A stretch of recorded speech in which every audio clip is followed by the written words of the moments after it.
salma bak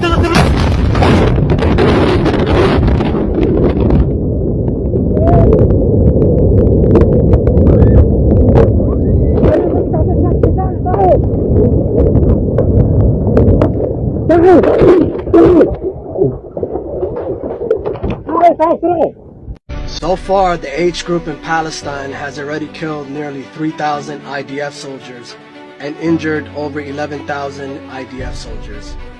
And they've destroyed hundreds of vehicles, tanks, bulldozers, etc. This is a group that is running around in Adidas pants and flip-flops. A group that's cut off from the world. Can you imagine how furious the people in Israel are right now?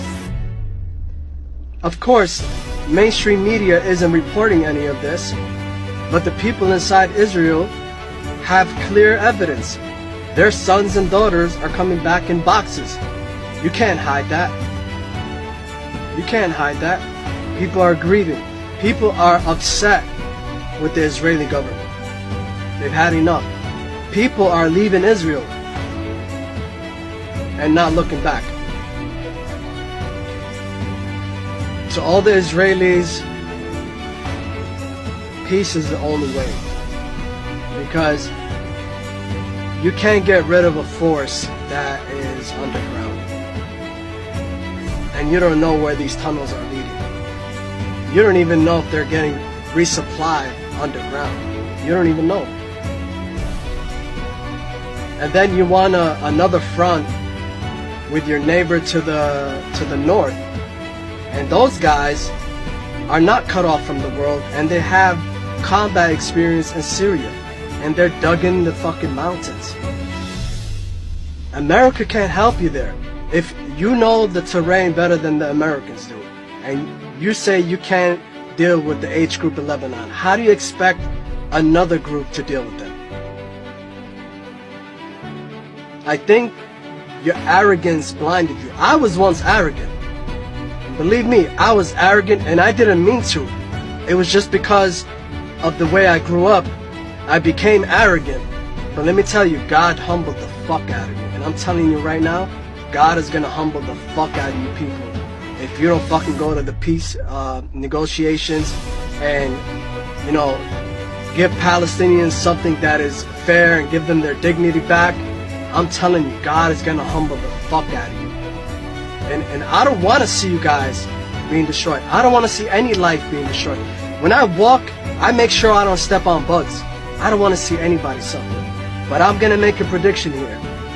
Israel, for the first time, will lose territory in this conflict. Mark. 3 fase ini sudah selesai 2, sekarang masuk yang ketiga. Maka yang ketiga ini faidza jaa wa'dul akhirati. Maka jika datang janji Allah yang terakhir untuk mereka. Apa fase yang ketiga ini? Ada 3 bagian lagi. 1, liyasu'u wujuhakum.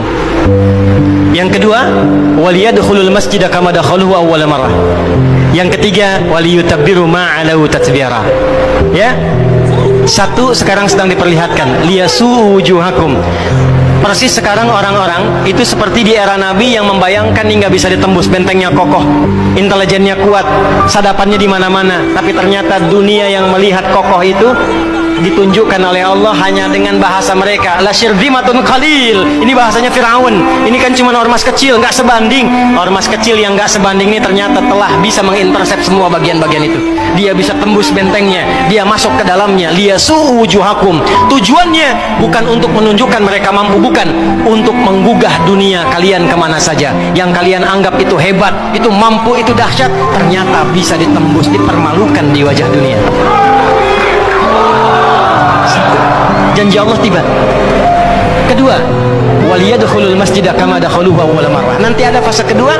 Setelah ini terjadi, selesai fase kedua, masuklah ke wilayah Masjidil Aqsa.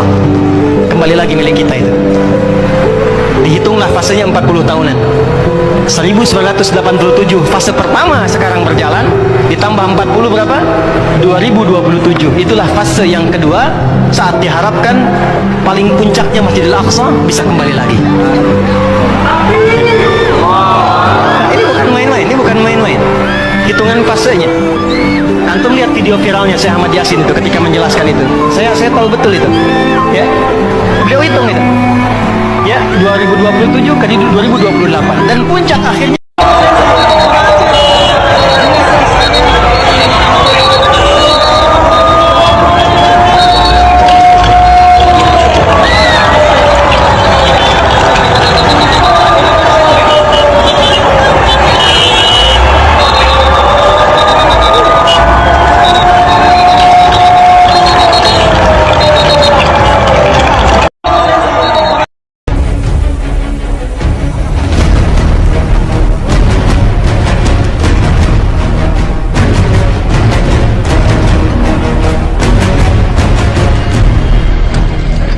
ממש נזק שלא ידענו של כמותו. בגוררים פה רכבים כמו שאפשר לראות, בבניין הזה פה ממש הרוס לחלוטין. זה המצב כאן ברמת גן, לב רמת גן, אחד האירועים המשמעותיים מתחילת המלחמה. כוחות פיקוד העורף עובדים, אבל בלי ספק אירוע מאוד מאוד קשה.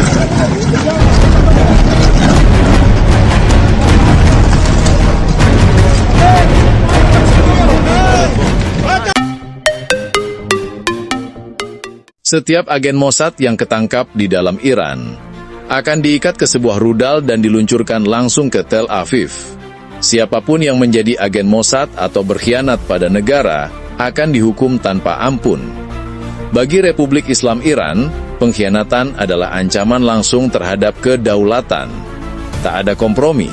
Setiap tindakan mata-mata dibalas dengan keadilan yang cepat dan keras. Ini bukan sekedar penegakan hukum, tapi peringatan. Iran tak akan pernah tunduk pada musuh dari dalam maupun luar. Negara-negara yang diperingatkan Iran itu adalah Arab Saudi, Yordania, Qatar, dan Uni Emirat Arab. Keempat negara tersebut akan diserang Iran jika mengizinkan senjata Israel yang menarget Teheran terbang di atas langit negara mereka. Dikutip dari Tribun News, negara-negara yang diancam Iran itu lantas memberitahu Amerika Serikat. Mereka kompak menolak menyediakan infrastruktur atau ruang udara bagi Amerika dan Israel untuk serangan apapun terhadap Iran. Ancaman serupa juga dikeluarkan oleh Kepala Staf Angkatan Bersenjata Iran. Ia menyatakan, negara-negara yang campur tangan dengan konflik Iran-Israel akan menghadapi serangan besar. Negara-negara Teluk itu kini melobi Amerika agar mencegah Israel melakukan serangan ke Iran. Rusia memberi peringatan kepada Amerika Serikat setelah Presiden Donald Trump mengancam serangan terhadap infrastruktur nuklir Iran. Negara Vladimir Putin justru berbalik mengancam jika Amerika Serikat menyerang Iran dengan konsekuensi bencana. Mengutip Times of Israel, hal ini mencuat setelah Presiden Amerika Serikat Donald Trump mengancam akan mengebom Iran kecuali jika negara itu gagal mencapai kesepakatan dengan Washington mengenai program nuklirnya. Rusia sebagian besar menahan diri dari kritik tajam terhadap Trump. Sementara Presiden Vladimir Putin telah bergerak cepat memperbaiki hubungan dengan Trump dalam pemulihan hubungan yang dipandang dengan keprihatinan oleh Ukraina dan sekutu-sekutunya di Eropa. Kremlin telah menawarkan untuk menjadi penengah antara pemerintahan Trump dan Iran yang telah menandatangani perjanjian kemitraan strategis pada bulan Januari lalu. Trump dalam pernyataan pertamanya sejak Iran menolak negosiasi langsung dengan Washington, mengatakan kepada NBC News pada akhir pekan bahwa Teheran dapat menghadapi pemboman dan tarif sekunder jika tidak mencapai kesepakatan mengenai program nuklirnya. Selama masa jabatan pertamanya, Trump menarik Amerika Serikat dari kesepakatan tahun 2015 antara Iran dan negara-negara besar dunia yang menerapkan batasan ketat terhadap aktivitas nuklir Teheran yang disengketakan dengan imbalan keringanan sanksi. Sejak saat itu, Iran telah melampaui batas pengayaan uranium yang ditetapkan dalam kesepakatan tersebut. Iran mengklaim bahwa mereka membutuhkan energi nuklir untuk tujuan damai dan membantah bahwa mereka berusaha membuat bom atom. Ryabkov mengatakan komentar terbaru Trump hanya akan memperrumit situasi terkait Iran. Rusia siap menawarkan jasanya yang baik kepada Washington, Teheran, dan siapapun yang tertarik dengan kesepakatan damai yang masuk akal.